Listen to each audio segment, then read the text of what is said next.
ಎಲ್ಲರಿಗೂ ನಮಸ್ಕಾರ.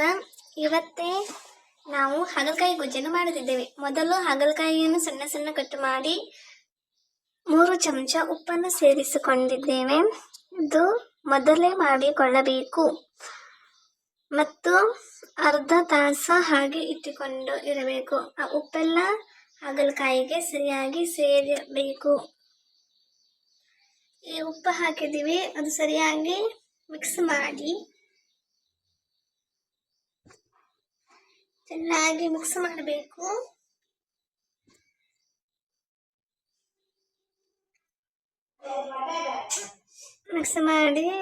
ಚೆನ್ನಾಗಿ ಮಿಕ್ಸ್ ಮಾಡಿ ಇಡಬೇಕು. ಮತ್ತು ನಮ್ಮ ವಿಡಿಯೋ ಯಾರ್ಯಾರು ನೋಡ್ತಾರೆ ಸ್ವಲ್ಪ ಸಬ್ಸ್ಕ್ರೈಬ್ ಮಾಡ್ಕೊಳ್ಳಿ ಮತ್ತು ಒಳ್ಳೆ ಒಳ್ಳೆ ಕಂಟೆಂಟನ್ನು ಹಾಕೊಳ್ತೀವಿ. ಈಗ ಮಿಕ್ಸ್ ಮಾಡಿ ಇಟ್ಕೊಳ್ಬೇಕು ಸೈಡಲ್ಲಿ. ಅದು ಅರ್ಧ ತಾಸು ಆಗಲಿ, ಅದು ಸರಿಯಾಗಿ ನೆನೆಬೇಕು. ನಂತರ ನಾವು ಮಸಾಲೆ ರೆಡಿ ಮಾಡ್ಕೊಳ್ಳೋಣ. ಅಲ್ಲಿ ತೋರಿಸಿದ್ದೀವಿ ನೋಡಿ, ಮೆಣಸಿನಕಾಯಿ ಅಷ್ಟು, ಅರಿಶಿನ, 1 ಬೆಳ್ಳುಳ್ಳಿ ಗೊಂಚಲು, ನಂತರ ಸ್ವಲ್ಪ ಜೀರಿಗೆ. ಇದು ಹಾಕಿದ್ರೆ ಮಸಾಲೆ ರೆಡಿ. ನಾವು ಮಿಕ್ಸಿಯಲ್ಲಿ ಮಾಡ್ಕೊಳ್ತೀವಿ. ಮೆಣಸಿನಕಾಯಿ ಹಾಕಿ, ಜೀರಿಗೆ, ಬೆಳ್ಳುಳ್ಳಿ, ಇಷ್ಟು ಬೆಳ್ಳುಳ್ಳಿ ಹಾಕಿದ್ವಿ. ಅದಕ್ಕೆ ನಾವು ಸಿಪ್ಪೆ ಬಿಡಿಸ್ಕೊಳ್ಳಲ್ಲ. ಸಿಪ್ಪೆ ಬಿಡಿಸ್ಕೊಳ್ಳದೆ ಹಾಗೆ ಹಾಕಿದ್ರೆ ಮಸಾಲೆ ಒಳ್ಳೆ ಆಗ್ತದೆ. ನಂತರ ಜೀರಿಗೆ ಹಾಕೊಂಡು ರುಬ್ಕೊಳ್ಳುವುದು. ಅರಿಶಿನ ಹಾಕೊಳ್ಬೇಕು, ಹಾಕಿ ರುಬ್ಬಿ ಬರ್ತೀವಿ ನೋಡಿ. ಮತ್ತೊಂದ್ಸಲ ಮಸಾಲೆ ಇಷ್ಟೇ ಪದಾರ್ಥ. ನಂತರ ಮಸಾಲೆ ರೆಡಿ ಆಗ್ತದೆ. ಚೆನ್ನಾಗಿ ನುಣ್ಣಗೆ ರುಬ್ಕೊಂಡು ಬರಬೇಕು.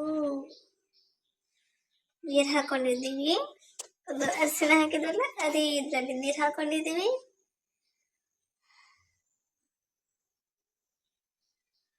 ಇದು 2 ಸಲ ವಿಡಿಯೋ ಆಗಿದೆ, ತಪ್ಪು ತಿಳ್ಕೊಳ್ಬೇಡಿ.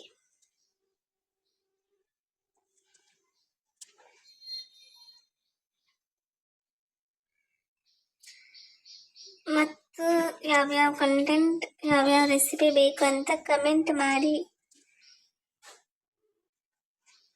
ನಮ್ಮ ವಿಡಿಯೋ ಹೆಚ್ಚು ಓಡ್ತಾ ಇಲ್ಲ, ಆದರೆ ನಮಗೆ ಇದು ಮಾಡುವುದು ಒಂದು ಆಸೆ. This is one passion for ಮಾಡಲಿಕ್ಕೆ. ಈಗ ಮಸಾಲ ರುಬ್ಕೊಂಡು ಬರಬೇಕು. ಅಂದ್ರೆ ಏನು ಮಾಡೋದಂತ ಹೇಳ್ತೀನಿ. ಓಕೆ, ಹೀಗೆ ನೋಡ್ತಾ ಇರಿ ಲಾಸ್ಟ್ ತನಕ ವಿಡಿಯೋ.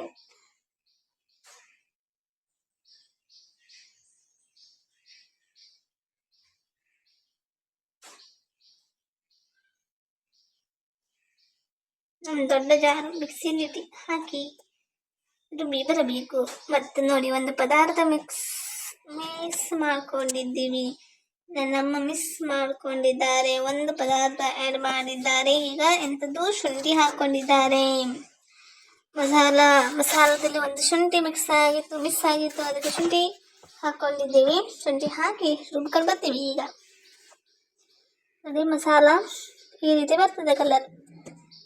ಗೊಜ್ಜು ಮಾಡಲಿಕ್ಕೆ ಏನೇನು ಬೇಕಂತ ನೋಡಿ. ಮಸಾಲ, ಬೆಲ್ಲ, ಈರುಳ್ಳಿ 2 or 3 ಈರುಳ್ಳಿ ಹಾಕೊಳ್ಳಿ ಸಣ್ಣ ಸಣ್ಣದು. ನಂತರ 3 ಇಲ್ಲಾಂದರೆ 2 ಟೊಮೆಟೊ ಸಣ್ಣದು. ಈರುಳ್ಳಿ, ಟೊಮೆಟೊ, ಬೆಲ್ಲ, ಮಸಾಲೆ, ಮತ್ತೆ ಎಂತ ಬೇಕು ಮತ್ತೆಂಥದ್ದು ಬೇಡ.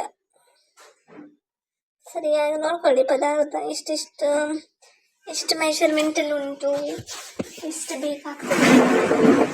ಇದು ಒಂದ್ಸಲ ಮಾಡಿದ್ರೆ ಚೆನ್ನಾಗಿರ್ತದೆ. ಊಟದ್ದು ಗಂಜಿ ಜೊತೆ ಮಾಡಬಹುದು ಊಟ. ಸೂಪರ್. ಈ ವಿಡಿಯೋ ಸ್ವಲ್ಪ ಲೆಂದಿ ಇರ್ಬೋದು, ನಮಗೆ ಮತ್ತೆ ಯಾವ್ದಾವ್ದು ಇಷ್ಟ ಅಂತ ಗೊತ್ತಾಗೋದಿಲ್ಲ ಅಂತ ಹಾಗೆ ಮಾಡಿದ್ವಿ.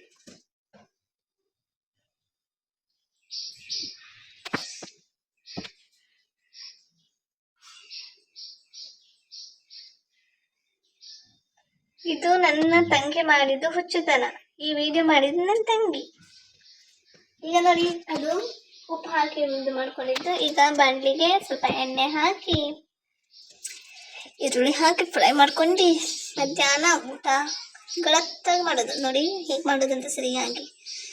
ಈಗ ಮೊದಲೇ ಎಣ್ಣೆ ಹಾಕಿ ಈರುಳ್ಳಿ ಹಾಕೊಳ್ಳೋದು. ಈರುಳ್ಳಿ ಚೆನ್ನಾಗಿ ಬೇಯಿಸ್ಕೊಳ್ಬೇಕು. ಅದಕ್ಕೆ ಸ್ವಲ್ಪ ಉಪ್ಪು ಹಾಕಿ ಬೇಯಿಸಿದ್ರೆ ಬೇಗ ಬೇಯ್ತದೆ. ನಮಗೆ ಕನ್ನಡ ಬರುವುದಿಲ್ಲ, ಅಂದರೆ ಸ್ಪಷ್ಟ ಬರುವುದಿಲ್ಲ. ಮಾತಾಡ್ತೀವಿ ಕನ್ನಡದಲ್ಲಿ, ಅಲ್ಲ ನಮ್ಮದು ಭಾಷೆ ಬೇರೆದು. ಅದು ನಾವು ಕನ್ನಡದಲ್ಲಿ ಮಾತಾಡ್ತೀವಿ. ಅದಕ್ಕೆ ಈ ರೀತಿ ಕನ್ನಡದ್ದು ಅಂದರೆ ಸ್ಪಷ್ಟ ಇಲ್ಲ ಕನ್ನಡ. ನೋಡಿ, ಈರುಳ್ಳಿ ಮತ್ತು ಉಪ್ಪು ಹಾಕಿ ಎಣ್ಣೆಯಲ್ಲಿ ಕಲಿಸ್ಕೊಳ್ತಾ ಹೋದರೆ ಚೆನ್ನಾಗಿ ಫ್ರೈ ಆಗ್ತದೆ. ಈರುಳ್ಳಿ ಸ್ವಲ್ಪ ಬೇಯಬೇಕು. ಅಂದರೆ ಎಣ್ಣೆ ಜಾಸ್ತಿ ಹಾಕೊಂಡಿದೆ ಅಂತ ತಿಳ್ಕೊಳ್ಬೇಡಿ. ಅದು ಹಾಗಲಕಾಯಿ ಹಾಕ್ಕೊಳ್ಬೇಕಾಗ್ತದೆ. ಹಾಗಲಕಾಯಿ ಒಳ್ಳೆ ಬೇಯ್ಕೊಳ್ಬೇಕು. ನಂತರ ಒಳ್ಳೆ ಘಮ ಬರ್ತದೆ. ಹಾಗಲಕಾಯಿ ಹಾಕ್ಕೊಳ್ಬೇಕಲ್ಲ ಅದೇ ಎಣ್ಣೆಯಲ್ಲಿ. ಅದಕ್ಕೆ ಹೆಚ್ಚು ಎಣ್ಣೆ ಹಾಕ್ಕೊಂಡು ಮಾಡ್ಕೊಂಡಿದ್ದೀವಿ. ಹೆಚ್ಚಿಲ್ಲ, ಅದು ಕರೆಕ್ಟ್ ಉಂಟು. ಹಾಗಲಕಾಯಿಗೆ ಬೇಕಲ್ಲ, ಹಾಗಲಕಾಯಿ ಬೇಯಿಸ್ಕೊಳ್ಬೇಕು. ಹಾಗಲಕಾಯಿ ತಿನ್ನಬೇಕು, ದೇಹಕ್ಕೆ ಒಳ್ಳೆಯದು. ದೇಹ ಆರೋಗ್ಯ ಇದ್ದರೆ ಆಯಸ್ಸು ಒಳ್ಳೆಯದು ಆಗ್ತದೆ. ಒಳ್ಳೆಯದು ದೇವರು ಕೊಡ್ತಾರೆ.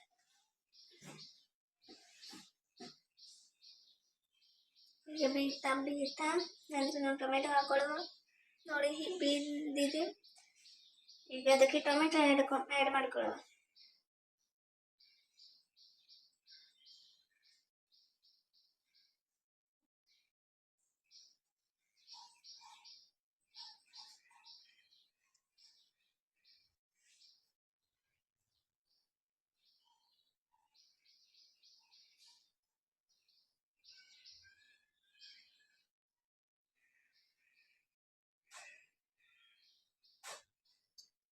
ಟೊಮೆಟೊ ಚೆನ್ನಾಗಿ ಬೇಯಿಸ್ಕೊಳ್ಬೇಕು.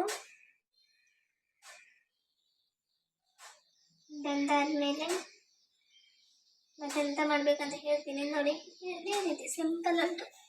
ಟೊಮೆಟೊ ಬೇಯಿಸ್ಕೊಳ್ಳೋದು, ಈರುಳ್ಳಿ ಬೇಯಿಸ್ಕೊಳ್ಳೋದು. ಈಗ ನೋಡಿ ಹಾಗಲಕಾಯಿ ಅದು ನೋಡಿ ಎಷ್ಟು ಚೆನ್ನಾಗಾಗಿದೆ. ಉಪ್ಪೆಲ್ಲ ಹಿರ್ಕೊಂಡು ಚೆನ್ನಾಗಿ ಆಗಿದೆ. ಅದು ಆ ಎಣ್ಣೆಯಲ್ಲಿ ಫ್ರೈ ಆಗಬೇಕು. ನಂತರ ಒಳ್ಳೆ ಆಗ್ತದೆ. ಒಂದು 10-15 ನಿಮಿಷ ಅದು ಚೆನ್ನಾಗಿ ಫ್ರೈ ಆಗ್ತದದು. ಅದು ಸುಮ್ಮನೆ ಇರ್ತೀವಿ. ಇದು ಎಲ್ಲ ಎಣ್ಣೆಲ್ಲ ಹಿರ್ಕೊಂಡು ಆದಮೇಲೆ ಆ ಎಣ್ಣೆಲಿ ಚೆನ್ನಾಗಿ ಫ್ರೈ ಆದಮೇಲೆ ಒಳ್ಳೆಯದು ನಮ್ದು ಹಾಗಲಕಾಯಿ ಗೋಸು ರೆಡಿ ಆಗ್ತದೆ. ಒಂದ್ಸಲ ಕೈನೂ ತಿಂದ್ಕೊಳ್ಬೇಕು. ಎಲ್ಲ ಸ್ವೀಟ್ ಸಿಹಿ ಆಗ್ತದೆ, ಬಾಯೆಲ್ಲ ಸಿಹಿ ಆಗ್ತದೆ ಅಂತ ಇವತ್ತೇ ನಮ್ಮ ಮನೇಲಿ ಮಾಡಿದ್ದು. ಸ್ವಲ್ಪ ಖಾರ ಇರಲಿ ಅಂತ, ದೇಹಕ್ಕೂ ಒಳ್ಳೆಯದು. ಒಂದ್ಸಲ ಮಾಡ್ಕೊಂಡು ತಿನ್ನಿ. ಇದು ನಮ್ಮದು ಯಾವುದು ಇದು ಅಂತ ಹೇಳ್ತೀನಿ, ಕಾಸರಗೋಡು ಸ್ಪೆಷಲ್. ಇದು ಅನ್ನ ಅಲ್ಲೇ ರೆಡಿ ಮಾಡ್ಕೊಂಡಿದ್ದೀವಿ. ಇದು ಮುಚ್ಚಿದ್ದೀವಿ. ಮುಚ್ಚಾದ್ಮೇಲೆ 10 ನಿಮಿಷ ಬಿಟ್ಟು ನಾವು ತೆಗೆದಿದ್ದು. 15 ನಿಮಿಷ ಬಿಟ್ಟು ಹೀಗಾಗಿದೆ ನೋಡಿ. ಅದು ವಿಡಿಯೋ ಮಾಡಲಿಕ್ಕೆ ಆಗಲಿಲ್ಲ. ಎಷ್ಟು ಚೆನ್ನಾಗಿ ಬೆಂದದೆ. ಅದು ಎಣ್ಣೆಲಿ ಎಂಥದ್ದು ನೀರು ಹಾಕೊಳ್ಬಾರ್ದು, ಎಂಥದ್ದು ಹಾಕೊಳ್ಬಾರ್ದು, ಖಾಲಿ ಎಣ್ಣೆಲಿ ಬೇಯಬೇಕು.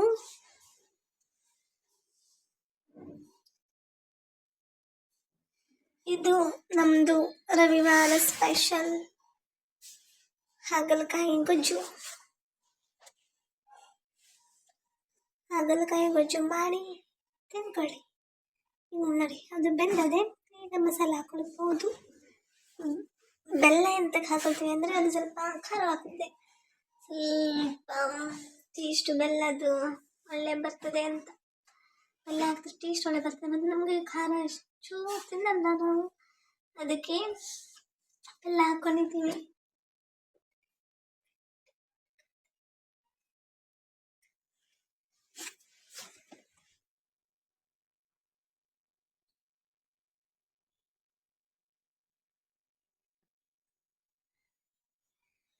ಮಸಾಲ ಹಾಕಿ ಚೆನ್ನಾಗಿ ಕಲಿಸ್ಕೊಂಡು ಒಂದ್ಸಲ ಕುದಿದ್ರೆ ಚೆನ್ನಾಗಿ ಆಗ್ತದೆ.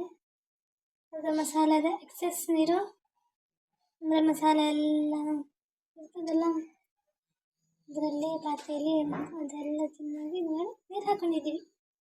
ಈಗಲೇ ನೀರು ಹಾಕಿದ್ದು.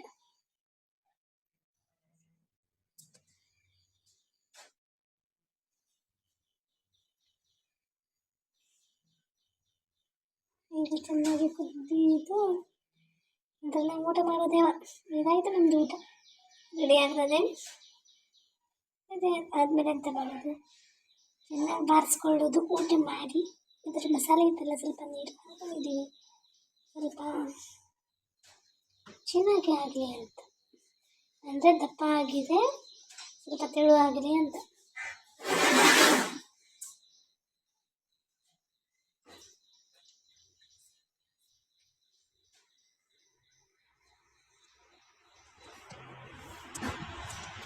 ಈಗ ಒಳ್ಳೆ ಕುದೀತಾ ಬಂದರೆ ಬೆಲ್ಲ ಹಾಕೊಳ್ಳುವ. ಈಗಲೇ ಹಾಕೊಳ್ಳೋದು, ಕುದೀತಾ ಉಂಟು ನೋಡಿ, ಒಬ್ಬರು ಬೆಲ್ಲ ಹಾಕೊಳ್ಳೋದು, ಸೇರಿಸ್ಕೊಳ್ಳುವುದು. ನಾನು ವಿಡಿಯೋ ಮಾಡ್ತಿದ್ದೀನಿ, ನನ್ನಮ್ಮ ಅಡುಗೆ ಮಾಡ್ತಿದ್ದಾರೆ. ನನಗೆ ಎಂಥದ್ದು ಬರೋದಿಲ್ಲ, ನನ್ನ ತಂಗಿಗೆ ಬರೋದಿಲ್ಲ. ನನಗೆ ತಂಗಿ ಇದ್ದಾವೆ, ನಮ್ಮದಿಬ್ಬರು ಫೋಟೋ ಎಲ್ಲ ಹಾಕ್ಕೊಂಡಿದ್ದೀವಿ ಫ್ರಂಟ್ ಪೇಜಲ್ಲಿ. ಬೇಕಾದರೆ ನೋಡಿ, ನಮ್ಮದು ಫೋಟೋ ಒಂದು ರಿವೀಲ್ ಮಾಡ್ಕೊಳ್ಬೇಕಂದ್ರೆ ಹೇಳಿ, ಬೇಕಾದರೆ ರಿವೀಲ್ ಮಾಡ್ತೀವಿ ನನ್ನ ತಂಗಿ ಒಪ್ಪಿಗೆ ಮೇರೆಗೆ. ಅಡ್ಡಿಲ್ಲ, ಥ್ಯಾಂಕ್ ಯು. ಆಯಿತು.